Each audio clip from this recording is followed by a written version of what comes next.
Good evening, Professor and fellow students. My name is Spiridon Dukas, and here today I'm going to introduce you to my lesson plan 1, Settings within the Lorax by Dr. Seuss.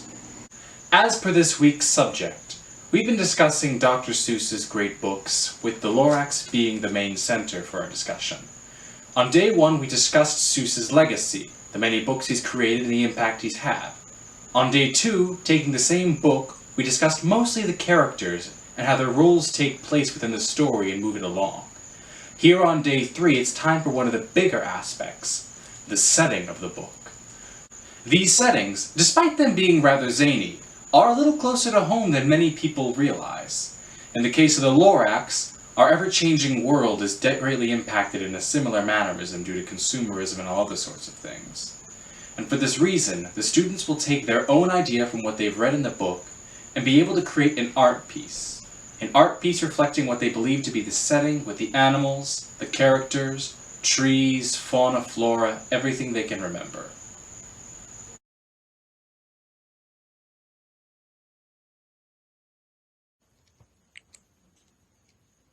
Now that we've completed the juncture regarding objectives, now it's time to talk about our indicators a little bit. To start off, I have indicator 6, where I'll present a developmentally appropriate activity through a multisensory learning strategy.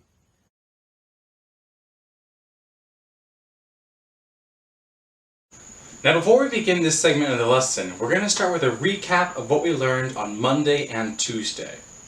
Now take out your notes from last days. What landmarks were within the book we read? Cody? There was a lake. There was. What else was there? There was a factory. Good. And what's the third thing? A forest. Perfect. Second question.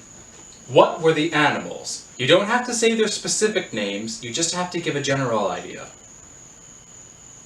The Lorax. That was an animal, yes. There was those weird birds. Correct. The birds who couldn't fly because of the smoke in the air. And what was the third one? A fish. The fish in the lake who couldn't sing because their gills were gummed up. Yes. Okay, final question, and this one was important from Tuesday on our discussion of characters.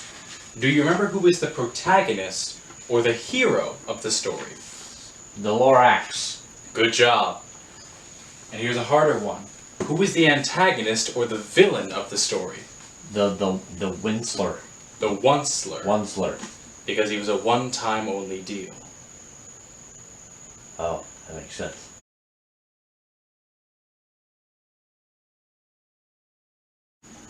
Now that we've concluded the analysis of the 3 questions from Monday and Tuesday, now take out your textbook and open it to the vocab section and begin writing these 5 words down.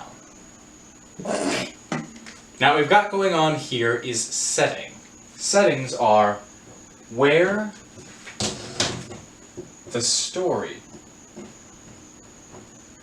takes place.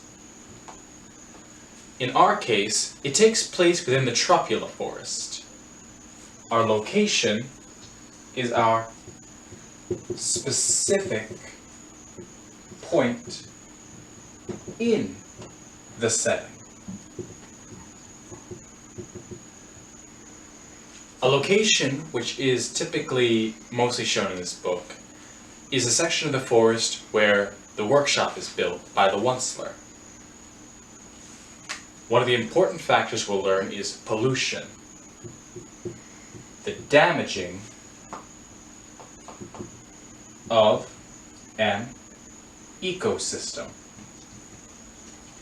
The pollution in the book is caused, as we learned, by the Onceler's greed and his corporate machines that destroy the environment, polluting the air, the water, and the forests.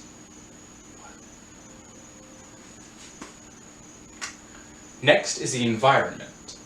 This is the grouping of the animals, plants, and land, and how they interact with each other to create a home for all life. And our last one, invention.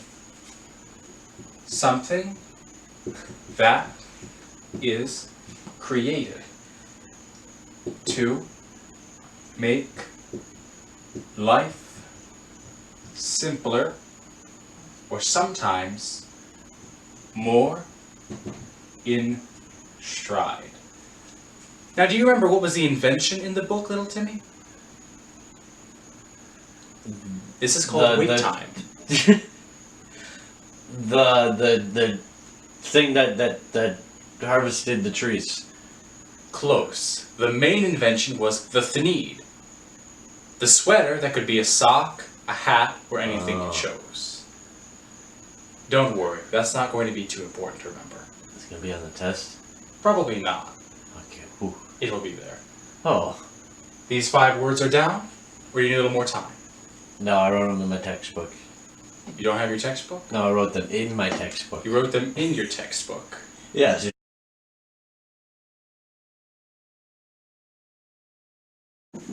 Now, have you finished with your vocabulary words?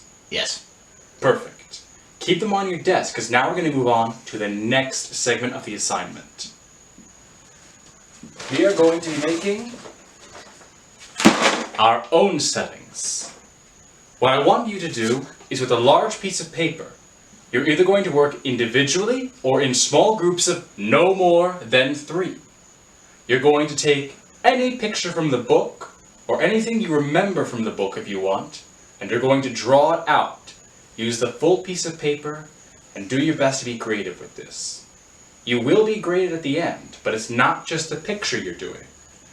Once the picture is done, it'll take you about 30 minutes to finish this, so the time now reads 10:46. I want you back at 11:15 at your seats. And there's going to be a discussion part of this assignment. Your group or yourself will come up, you'll place your picture up on the board, and with the 5 vocabulary words, which I'll keep here but get rid of the definitions just for the minute so it's important you have them, you're going to just explain your picture. You're going to tell me what is here, what the words relate to it, and you're going to tell me where it fits into the book. I'm going to give you the time starting now.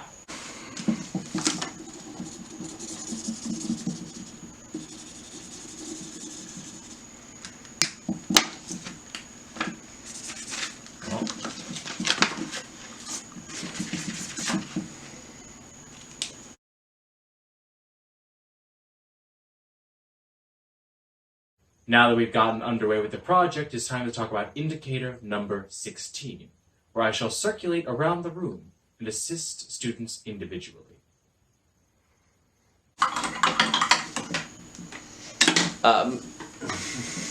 Yes, Cody? Can I see the book for reference? Certainly.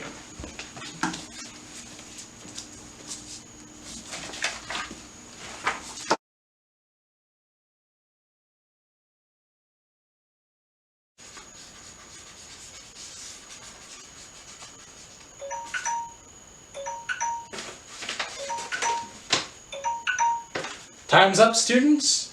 Please put away your art materials and bring the picture up to the front of the class. Okay, students, if we can get a presenter from each group, pick someone. Oh, group 1 has their presenter already. Come on stage, Cody. Put your picture up on the board for us. What a lovely drawing. Thank you. Susan did it. Perfect.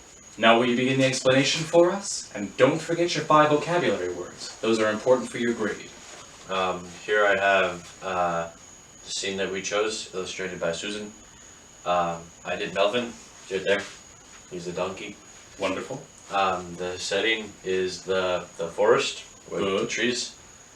The location is sort of just smack dab in the middle of the forest. It's unspecified.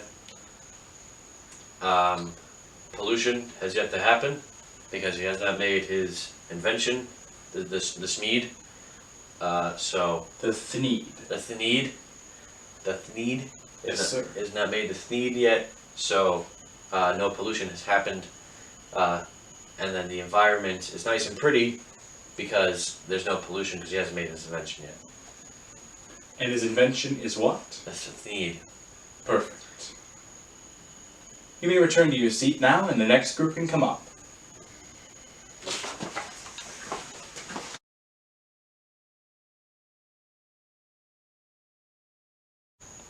And with the completion of the lesson, finally comes to the point of grading. At the beginning of the assignment, a rubric was handed out to the students to fill their names on and return with a picture. Here's a quick demonstration on how to fill this one in. Now to start with, we have our picture. That's the first segment, being the art piece. It's not a bad art piece for the most part, and for this it's a little subjective, so be a little critical, but be fair. It's definitely not a 1, it's definitely not a 2, it's definitely not a 3. I'd go as far as say, shows a good understanding of the story, and is both colorful, plenty of color, whole page is almost filled, and sets the scene well, and can masterfully convey the story. We're not quite to the point in this one where it gives a well-crafted setting that is recognizable as the book, but we're not expecting that just yet. So we'll keep it right here at a 4. And in the presentation setting, there was a lot less to work on. Students can express what they have created, and presented 5 or more vocabulary words effectively. The student gave all 5 words, and for the most part explained their picture very well. We'll mark them right down as a 5 in this segment. Tally the scores at the base of 4 and a 5. Mark that down as our 9 out of 10, or a 90%. Of course, let them know that you appreciate the work they've done.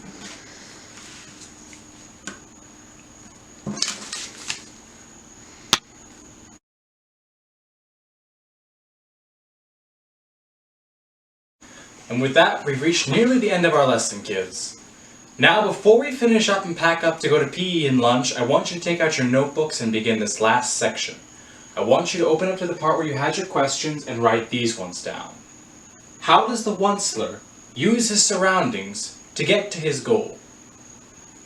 What was the disaster that was created from the Onceler's greed? And finally, what lessons are to be learned from corporate greed? Once those are in your book, close up your book and pack up and get ready to go. And remember, these notes will be important once we start tomorrow's lesson on the rise, the climax, the fall, and the resolution within the story, and begin piecing together the segments of the story and how they flow together.